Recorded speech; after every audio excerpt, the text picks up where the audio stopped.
Captain Rick Rock TV. Let's get to the content.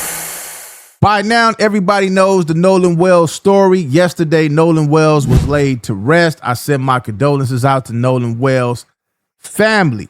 On the 4th of July, Nolan Wells was reported missing, and since then, it's been the conversation and the topic worldwide. Now, everybody already knows about the disappearance. Everybody knows about his friends. Everybody knows about the girl, Katie. Now, who we haven't heard from is the person who found Nolan Wells' body, which is the CAJUN Navy reveals the condition of Nolan Wells' body. Now, we're going to run over here and see what he had to say on the day that he found Nolan Wells. Let's go over here and check this out.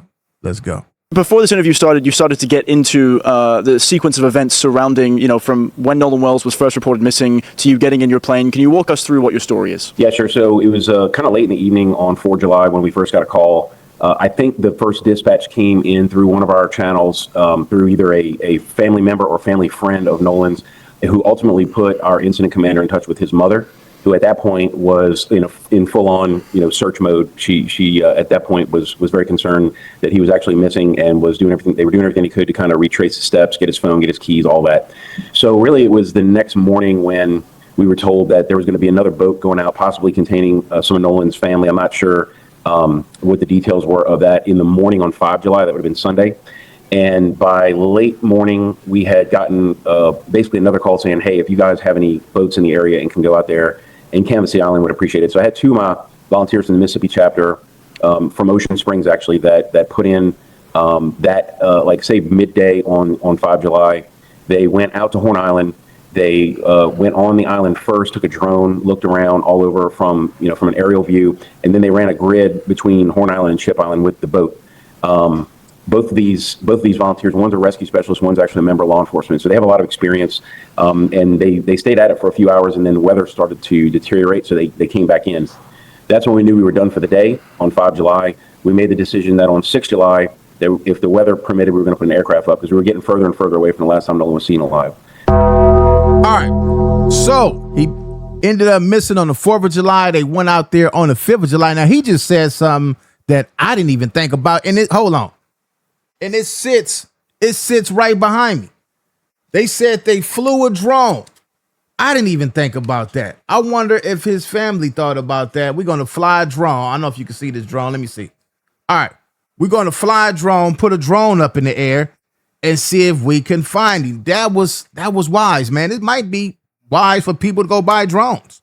Somebody come up missing, you go searching for him. Hey, go get you a drone. I didn't even think about that. Now he's about to get to the detail on the next day when they found Nolan Wells. Not the next day, the day after, which is the 6th. Let's get to it. So that's when we put that aircraft up. We were wheels up out of Gulfport International at about 06:30 on 6 July. Right. And so, when you first get the call, how did the United CAJUN Navy get looped in? Was it through Christine Wonsley's social post, or was it after? Was it, through your own accord? Yeah, so the way that happened is, my understanding is that when people started posting on social media about Nolan being missing, that a lot of people started tagging the United CAJUN Navy, basically just kind of making us aware that this was going on, and then ultimately kind of sequencing to asking us for help. Like I said, there was an official message. I don't know if it came through our voicemail or through one of our email or one of our social media messaging platforms, but somebody made contact with, and our incident commander, I think, was either monitoring messages or one of our people monitoring told him about the message that came through. Whoever that person was, it wasn't Nolan's mother, but whoever it was knew her and knew how to get in touch with her, and ultimately put our incident commander in touch with Christine that night on 4 July. I have a question for you. Given the call to the Coast Guard at 11 p.m., and then the request for help the following day from JCSO at around noon, did you feel like you were starting the search a little bit later than you should be? There wasn't really, there wasn't anything that we could have done on the night of July 4th, to be honest. But also, too, at that point, I still didn't know, I'll put it this way. On July 4th, when I went to sleep, I didn't know if they had finally gotten in contact with Nolan, if he had come home, if they had found out any new information. It wasn't until the morning of July 5th. All right, so it wasn't that important for anybody to go out there on July 4th to look for his body. They said it was at nighttime. Let's just wait till tomorrow. let's wait because we don't feel like it's that important to go out and search for Nolan Wells at night. I wonder, this is me. I wonder if it was the other way around, and I hate to put it like this, but it's put like this. Would they have searched the night of the 4th of July? Let's just say, if not even his friends, if it was the girl Katie, she would have came up missing. She didn't make it back to dry land. Would they have searched for her the night of the 4th of July? Is it any other cases in Mississippi where a person who wasn't black came up missing and they searched that same day? I don't know. Maybe some of y'all know. Maybe there's some articles out there that could prove this. But I wonder if that happened out there. If it was the other way around, would they have searched the night of July 4th? When I learned that he was still missing overnight, and that's when I became very concerned that, okay, he didn't come home all night. That's a bad sign. And so it was that point when they started calling for all hands and said, okay, we'll put a boat in the water. And then that led to the activities of our search crews on 5 July. Can you talk to me about the water conditions? What did the water conditions look like that night from where you were? You talking about the day he went missing or the day we started searching? The day you started searching. They were pretty similar to, for most part of the day, they were pretty similar to the conditions on the 4th of July. They were fairly calm. There was strong currents, but not really big waves, not a lot of wind. It was very hot. Water temperatures were upper 70s, low 80s. Toward the late afternoon, a little front moved in from the west, and presumably it chopped up the Mississippi Sound at that point. But again, our guys aborted when they saw that weather coming. So that was probably like by 3 or 4 o'clock the afternoon of 5 July is when they had to abort that search. And then that night when I huddled with my team, that was when we made the decision that, putting out another boat on Monday, presumably with the weather clearing up, was really going to be futile because, at this point, we're getting too far away from the last time he was seen alive. So we needed to cover more ground quickly, and that's why we had to use an aircraft. You were involved when the body was eventually located and found. What can you tell me about the state and position that the body was in that hasn't been reported? Yeah, so again, all right, this one, we waiting for this one. I guess he's about to break down the condition of Nolan Wells' body. Now, y'all remember those girls who said they knew somebody that was the paramedic and all this old stuff, and they said the body looked like it was bruised and the body was upside down on the gurney, all this stuff they said, right? Well, this is the guy who team found Nolan Wells' body. Let's see, because I'm watching this as y'all watching it. Let's see if he could describe anything that might look like he was beaten. Let's go ahead and check it out. Put it into perspective, it was I'm told it was about 08:45 on 6 July when a park ranger on Horn Island discovered the body, called it in to law enforcement. We had myself and the gentleman who donated his plane that day out of Gulfport. We had been flying for about 2 hours at that point. We were making a track going from Horn Island over to Ship Island down to Chandelier Island, which is south of both of those islands, about another 30 miles. So we were coming back up north towards the northwest tip of Horn Island when we noticed there were boats in the center of the island where there's a lagoon, and then we saw some boats approaching the northwest tip. And then when we got closer, we noticed there were 2 boats already parked in tandem on the beach. That was strange. It was a Monday morning. It was obvious they weren't fishing.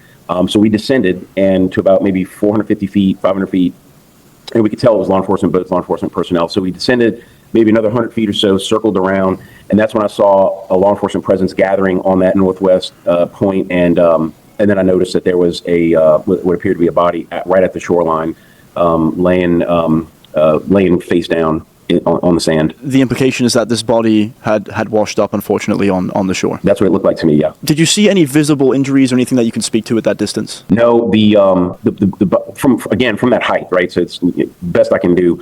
The description matched Nolan Wells. It matched the area. It was the area where we were looking. So I had good reason to believe, even before I heard from the sheriff's office, that it was him. The swim trunks appeared to be similar color to what was reported. The one thing I'll say about the condition of the body, and again, I want to stress very, as much as I can. Did you get out the plane and come down? Now that might describe why, if it's true, the women said that they seen bruises on his face. They said when they seen the body, he was face down.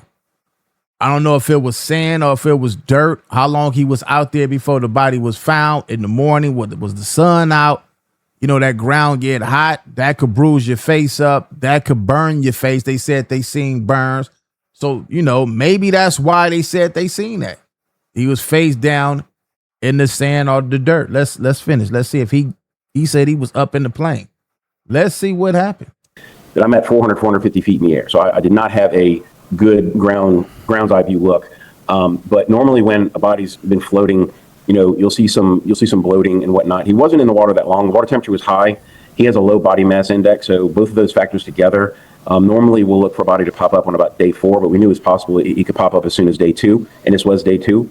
But again, the body, I'm trying to think of the most respectful way to say it. The body did not seem at that height to be disproportionate to the way it should look. Now, it didn't look like the way it should look. Is it a possibility that body was placed right there? Let's finish. I could not get a good look at his face. I could not get a good look of the front side of his body, which was on the beach. I was really looking at his back of his legs, back of his arms, that kind of thing. And so that was my vantage point. And I just want to stress to everybody that that's not an ideal vantage point. It's just what I could see. And plus, I'm flying at like 90 knots, so I'm going pretty fast. So I'm really getting when I say a glimpse, it's a glimpse. Was there anything about the location, how close to shore, how far from the shore when he was last seen, that struck you as unusual? I don't want to say unusual, but I would say that the wind and drift patterns that I was studying had me believing that he was going to be taken through that ship channel between Horn Island and Ship Island and carried south. It's important to also point out that just like maybe 6 or 7 weeks prior to this, there was a shrimp boat worker who had gone off MOB, man overboard, off of a shrimp boat in Pascagoula, which is on the coast, like close to Horn Island, and it took about a week before we found him. But he had washed up all the way down at the Chandelier Island, so that could have also influenced my pattern of thought, just because in a similar, I mean, he didn't go overboard on the island, but it was in a similar area, and he got carried through that channel. Based on where Nolan washed up, my assumption, and again, I'm a search and rescue person, I'm not an investigator, but it seems like what happened was he was carried north, which indicates to me that he might have got caught in a rip current, and it carried him north. And then as the tide slacked and the current changed back to a southward heading, it carried him right back to the beach. The only thing that really stood out to me that I was not expecting is that he washed up very, very close to the last spot where he was seen alive. Woo, man. Don't that seem strange? Don't that seem strange, man? Yeah, that's strange. What a coincidence of that. And this is somebody who do rescues. He said somebody else on the shrimp boat, the same thing, and their body went in another direction through that channel. That's normally the way that the current is going, is basically what he's saying. But he said what was kind of odd to me is that the body ended up right where they say the body was missing at. I wasn't expecting that. Mm-hmm. Is there anything you saw or heard during the search that you feel hasn't gotten enough public attention? I think that the biggest thing that stands out for me, and I think this sort of is why I understand the way that his parents have gone about this search and the whole case, is that there's just seems to be no information past about 4:30 that afternoon on July 4th until he was found. Now, I'm told that police have interviewed up to 60 witnesses. There's a lot of people who have turned in images and videos to us, and there's people I know that have turned images and videos over to law enforcement. So there's a lot about this. There's a lot of evidence in this case I have not personally seen, and a lot of accounts I have not heard. But based on everything that people did offer to us, it's just it's just hard to understand why, his friends leave, sometime around 4:30. That seems to be about the last time somebody said they visually saw him on the island with a different friend group, and then just nobody ever saw him again after that. And so that's why I like I said, I fully understand the parents are like, I mean, it's like a vanishing, and that doesn't make any sense. So of course they want to accept every bit of help they can get and just have it looked into as thoroughly as possible, because they buried their son today and they need to know why. All right, we're going to end it right there. So, couple of things sound suspicious. Like he said, it was odd that the body ended up where they said the body was last seen. Now, is it a possibility? Let me just, because there's going to be a lot of twists and turns. I can see that right now. Story all over the place. It's just a bunch of people right now putting their theories together, their opinions together, what they feel and what they think happened and alleged happened. Now, can it be a possibility that Nolan might have had walked in the water, go for a swim? Who knows? And this happened. Or do y'all believe, I want y'all to put this in the comment section, do y'all believe otherwise? We're going to have to wait to see how this unfolds. This mystery of what happened to Nolan Wells, it got a lot of people upset. Even when I'm doing reactions to it, you know, I be having thoughts in my mind that I want to blurt out things that I want to say, but I got to wait like everybody else till this stuff unfolds, unravel, so we can see what happened. A lot of us have already made judgment on what we think happened. It's people that actually know what happened. And we got to just sit back and continue to wait to see what happened. You guys been sharing this video. It's a lot of videos coming out now. A lot of people talking about it. I seen some new LA Compton creators. I believe 500 Flame and a dude named Grimace 400. I seen them talking about it. I seen, like I said, I seen the guy Spider Loc, the Black Box. They talked about it. I seen a couple, but I'm gonna tell y'all what this have done to LA content creators. And you know, I hate to break it down like this, but the LA content creators is so caught up on stuff that's not important right now that they hold nobody is really paying attention to them right now because this is important. They still talking about the streets. And you know, we have core people that follow us and watch our channels who is accustomed to watching that. But at some point, you got to take a break and say, let me get on something that's really real right now. And a lot of them people who covering that stuff today, it's sad to see it.